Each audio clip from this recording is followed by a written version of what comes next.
Oi, gente, vamos lá. Legislação de trânsito, mais uma aula aí. Hoje a gente já fala que é de engenharia de trânsito. Pessoal, a gente está seguindo capítulo a capítulo, como a gente já vem conversando todos esses dias. Você vem percebendo que a gente vai avançando. Só que o que está para trás, é importante você estar fazendo sempre questões, vai na internet, busca essas questões. Por quê? Porque é importante você estar realmente bem atualizado. Não estude só o capítulo, gente. Dependendo da sua banca, realmente é Ctrl+C, Ctrl+V, mas tem banca que é um pouquinho mais assim elaborada, como é o caso do CESP. Então, você tem que conhecer muito bem a sua banca, quem vai aplicar a sua prova. Então, cuide disso. Quando vir a sua banca, olhe para ela e fala qual é o estilo dela, para que você seja adequado ao estilo de prova que a sua banca traz, para que você não fique atrás dos outros concorrentes seus.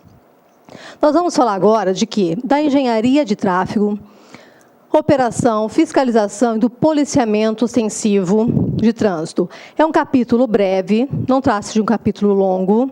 Nós vamos finalizar ele. Aí nós vamos para o próximo capítulo, que será o capítulo 9. Este sim, um pouco mais extenso. E nós vamos falar de veículos. Os veículos, eles se encerram apenas no próximo capítulo que nós vamos discutir? Não. Ele vai um pouquinho mais, tem capítulo de registro de veículos, de circulação internacional aí de veículos. Mas vamos agora nos ater a este capítulo 8. Vamos falar dele.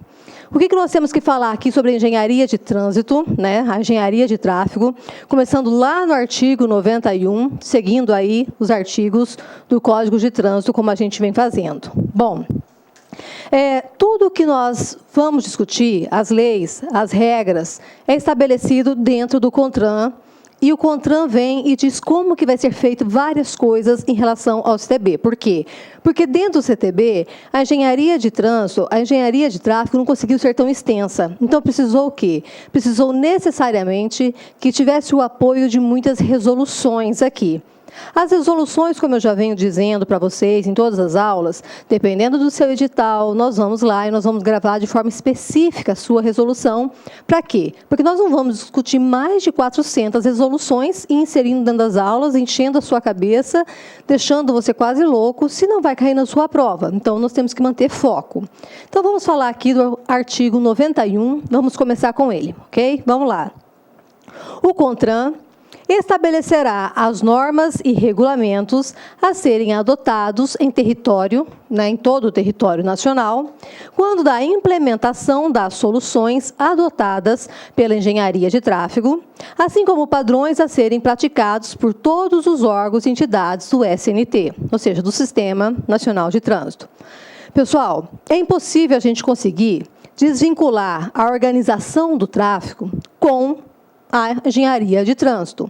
É necessário nós conseguirmos falar de organização com engenharia, porque a partir do momento que a gente soma os dois, é que é possível ter um trânsito seguro, com uma trafegabilidade com condições, para evitar congestionamento, para que se tenha um pensamento futuro de quantos veículos vão transitar nesse local, para que essa malha viária tenha condições de suportar determinado peso, e assim vai. A engenharia de tráfego, ela busca todo esse estudo, para que seja possível um trânsito não só agora, como daqui a 1 ano, 10 ou até mais tempo.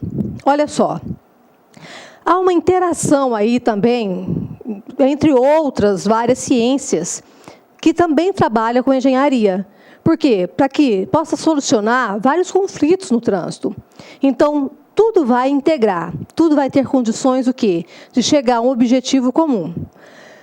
Imagine assim, grandes centros. Pensa aí realmente, dependendo de onde você mora, você tem uma noção maior do que eu estou dizendo. Mas imagine aí grandes centros, onde a circulação de veículos hoje já é maior. E as vias e o planejamento das cidades ainda sendo aqueles antigos, com ruas estreitas, com edificações muito grandes, sem ter condições de veículos terem passagem, sem ter condições de pedestre ter condições de passagem segura. Então, quando as vias elas são feitas, elas são planejadas com esta condição. Como será daqui a alguns anos este local? Quantos veículos tendem a passar por essa localização e quais são os tipos de veículos que tendem a passar por este local? A partir deste momento, estes estudos, eles começam a projetar qual é o tipo de via que nós temos que ter no local. Não só o tipo de via, mas também qual é o tipo de pavimento para aquela via. Porque se eu vejo que é necessário ali transitar veículos de grande porte, porque é uma região industrial que precisa ter descarga ou carga de veículos de grande porte, o pavimento que se faz hoje, ele tem que ter uma condição de sustentabilidade para pesos maiores também. Então, você percebe que é um estudo um pouco mais minucioso, um pouco mais técnico, para que seja possível que amanhã ou daqui a 5 anos não seja trocado todo um pavimento porque não tenha sido feito um estudo, pelo menos a médio prazo em relação à via. Olha só, a programação do trânsito, em um tempo futuro aí, o médio prazo ou grande prazo, vamos dizer assim, não é uma tarefa muito fácil. Mesmo porque, ou seja, a gente sabe que é uma dinâmica muito grande, as coisas mudam, às vezes a gente pensa que está num lugar, daqui a pouco cresce, existe um crescimento, um desenvolvimento da cidade muito maior para o outro lado. Então, é por isso que requer muito estudo, um planejamento, não só em relação à via, mas um planejamento geral também de mercado e uma cultura técnica também aí, que seja também bem aprofundada. Na legislação de trânsito, que é o nosso objeto de estudo aqui, naquela legislação passada, antes dessa, aquele Código Nacional de Trânsito que tinha antes deste que nós temos hoje, não tinha regras sobre este tema. A gente não tinha essa discussão sobre essa engenharia de tráfego, essa fiscalização que hoje nós temos aqui. Não era uma realidade como hoje é aqui. Nem mesmo o CONTRAN expedia resoluções a respeito disso. Você percebe o tanto que esse código ele vem e acrescenta muito na nossa vida. Ou seja, o tanto que existe uma visão bem mais apurada hoje, diante deste Código de Trânsito Brasileiro, do CTB, em face daquele Código Nacional de Trânsito, que era aquele CNT. Mas, assim, vamos dizer que nem por isso aquele CNT deixava de preocupar o quê? Aquele Código Nacional de Trânsito, ele não deixava de preocupar com a questão de sinalização, porque tinha, a questão de segurança no trânsito, porque realmente tinha, a educação para o trânsito, tinha, mas não tinha uma condição tão aprofundada como hoje a gente vê dentro do Código de Trânsito Brasileiro. Gente, de acordo com este artigo aqui, que nós estamos estudando agora, o CONTRAN tem assim, uma função de formular e impor aí uma engenharia de tráfego para os cidadãos, de uma forma geral, para aí a sociedade, como meio de orientação, como meio de programação para sinalização. De que forma isso acontece? Como um meio de sentido da via, velocidade de via, quais são os tipos da via, se vai ser coletor, arterial, trânsito rápido, se vai ser uma via local, se aquela ali é uma via que daqui a pouco já vai estar inserida dentro de um perímetro urbano, que até nesse momento é uma via rural. Além disso, a segurança nas pistas, a condição da pista de rolamento, qual é a pesagem que vai ter em relação a ela. Ou seja, trata-se de uma questão geral de veículos, de pedestre, dentre outros assuntos assim, geral que a gente vê no trânsito. Então, é isso que o CONTRAN ele tem como função, de formular e ter como uma programação diante deste nosso Código de Trânsito e diante do artigo 91 que vem a propor para a gente tudo isso. O artigo 92 restou para a gente vetado, tá? Então, a gente pula o artigo 92 e nós vamos, nesse momento, ao artigo 93. O artigo 93 diz que nenhum projeto de edificação que possa transformar-se em polo atrativo de trânsito poderá ser aprovado sem prévia anuência do órgão ou entidade com circunscrição sobre a via e sem que do projeto conste a área de estacionamento e indicação das vias de acesso adequada. Nós temos aqui um amparo também. Seria bom que, se vocês tivessem condições, se vocês tivessem um tempinho, e, lógico, se fosse objeto da prova de vocês e a gente puxasse isso, faz menção a este artigo 93, a Resolução 302 de 2008 e a Resolução 390 de 2011. São duas resoluções que vão trabalhar essa questão aqui, que envolve o artigo 93. Ô, gente, a gente tem que pensar o que agora? O que esse artigo demonstra é o quê? É uma preocupação em se evitar principalmente conflito, ponto crítico aí para a circulação de veículos.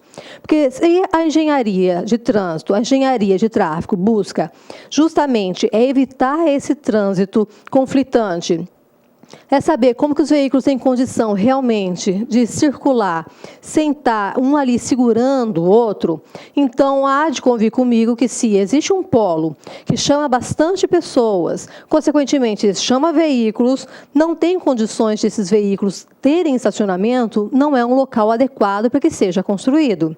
Então, os pontos críticos decorrem quando existe uma grande demanda justamente de quê? De veículos em uma determinada região, né, seja ela mesmo às vezes que é afastada, mas que existe talvez muita edificação próxima e não dá condição às vezes a uma área de estacionamento, então não dá condição justamente o quê? A uma acomodação desses veículos. Então, uma das exigências para que haja uma aprovação do projeto de construção para determinada edificação é justamente a condição de ter área de estacionamento compatível com o tamanho dessa construção que quer, ou que a determinada construtora quer fazer. Então, é compatível o tamanho da construção ao tamanho do estacionamento, a rotatividade desse estacionamento, então, está condicionada à prévia aprovação em relação também ao estacionamento. A autoridade. Quem é a autoridade que vai certificar, que vai analisar se existe essa compatibilidade? É aquela uma que tem circunscrição sobre a via. Então, a autoridade que vai analisar a viabilidade aí de existir a condição de um tráfego, uma fluidez no local, é justamente aquela com jurisdição sobre a via. A gente não pode esquecer esse detalhe. Toda vez que procurarem para você qual é a autoridade competente, você tende a sempre o quê? Tende sempre a entender que seria aquela que tem jurisdição sobre a via. Aí mesmo você vê a questão, por exemplo, de um shopping. Então, quando se tratar de construção de maior porte, como no caso aí da visão de vocês, um shopping, por exemplo, ou ainda outro empreendimento aí de grande concentração, que seja popular, então, a gente vê que a área de estacionamento tem que ser compatível com isso. Então, os projetos, além de dar, gente, condição a uma área de estacionamento, não é só isso que basta. Os projetos também têm que dar condição à viabilidade para que se chegue até esse local. Ou seja, quais são as vias de acesso a este local? Também tem condição de uma fluidez de trânsito? Então, a partir deste momento, tudo isso está condicionado aí a uma prévia aprovação da autoridade que tem o quê? Jurisdição sobre a via. Agora, o que nós vamos discutir? A questão do artigo 94. O artigo 94, ele já fala sobre obstáculo que possa influir numa livre circulação aí e na questão de segurança de veículos, de pedestres. Então, vamos ao artigo 94. Olha o que diz o artigo 94. Qualquer obstáculo à livre circulação e à segurança de veículos e pedestres, tanto na via quanto na calçada, caso não possa ser retirado, deve ser devidamente e imediatamente sinalizado. Vamos ver primeiro uma infração correlata que existe para este artigo, e lembrando sempre que Eu falei para vocês que sempre que existisse a possibilidade de ter uma infração correlata, eu traria já para vocês, para a gente ir aproveitando o capítulo, que nós não vamos colocar na íntegra, até porque seria extremamente cansativo, você não teria aproveitamento, e você me deixaria falando sozinha aqui mesmo. Então, de imediato, o artigo 225 do CTB, ele justamente fala sobre a relação com o artigo 94, olha só. Deixar de sinalizar a via, de forma a prevenir os demais condutores e, à noite, não manter acesas as luzes externas ou omitir-se quanto à providência necessária para tornar visível o local quando 1. Tiver de remover o veículo da pista, rolamento, permanecer no acostamento. 2. A carga for derramada sobre a via e não puder ser retirada imediatamente, corresponde a infração grave. Por quê? Porque tudo aquilo dá obstáculo à livre circulação. Nós também temos resoluções que pode, de alguma forma, fazer menção aí, ou seja, que pode, não vai fazer menção ao artigo 94, que seria a resolução 39 do CONTRAN, que lá de 98. Nós temos também aí a resolução 390 de 2011. Nós temos aí também, no próprio CTB, o artigo 334, que ele fala sobre as ondulações, sobre a questão das lombadas, que a lombada, se você parar para analisar, ela é um obstáculo. Ela pode ser usada, hoje a regra é que ela não é usada. Numa exceção, uma lombada será usada. Num caráter especial, quando for necessário, por uma questão de segurança, mas a regra é que uma lombada ela pode ser um obstáculo e pode até mesmo gerar acidente. Nós vamos chegar lá na frente, quando for necessário, a gente conversar sobre o 334, nós vamos falar que as ondulações, sim, elas de certa forma, elas geram sim um obstáculo. Elas geram um risco, mas poderão ser colocadas desde que exista uma necessidade, desde que exista uma autorização da autoridade que tem circunscrição sobre a via. Tem ali a jurisdição sobre a via? Tem. Então, poderá ser colocado. Gostou da aula da professora Aliciane? Top de linha, não é isso, gente? Quer continuar assistindo a videoaula da professora Aliciane e muito mais, o curso dela completíssimo, então eu convido você a acessar o nosso site, o lacconcursos.com.br e se matricular no nosso curso chamado Legislação de Trânsito Total. Este curso, super completo e atualizado, é composto por 3 módulos. O módulo de Legislação de Trânsito 2014, que a professora gravou e atualizou este ano. Todos os anos, isso aqui já é regular, a professora atualiza esse módulo dela aqui conosco. Direção defensiva e resoluções de trânsito. 3 módulos por apenas R$ 60,00, 60 dias de acesso, ou seja, R$ 1,00 por dia, e a carga horária é mais de 34 horas. Tá certo, meus amigos? Então, venha se matricular conosco, o melhor custo-benefício da internet. Eu tenho certeza que você não irá se arrepender. Forte abraço, fique com Deus. Tchau, tchau.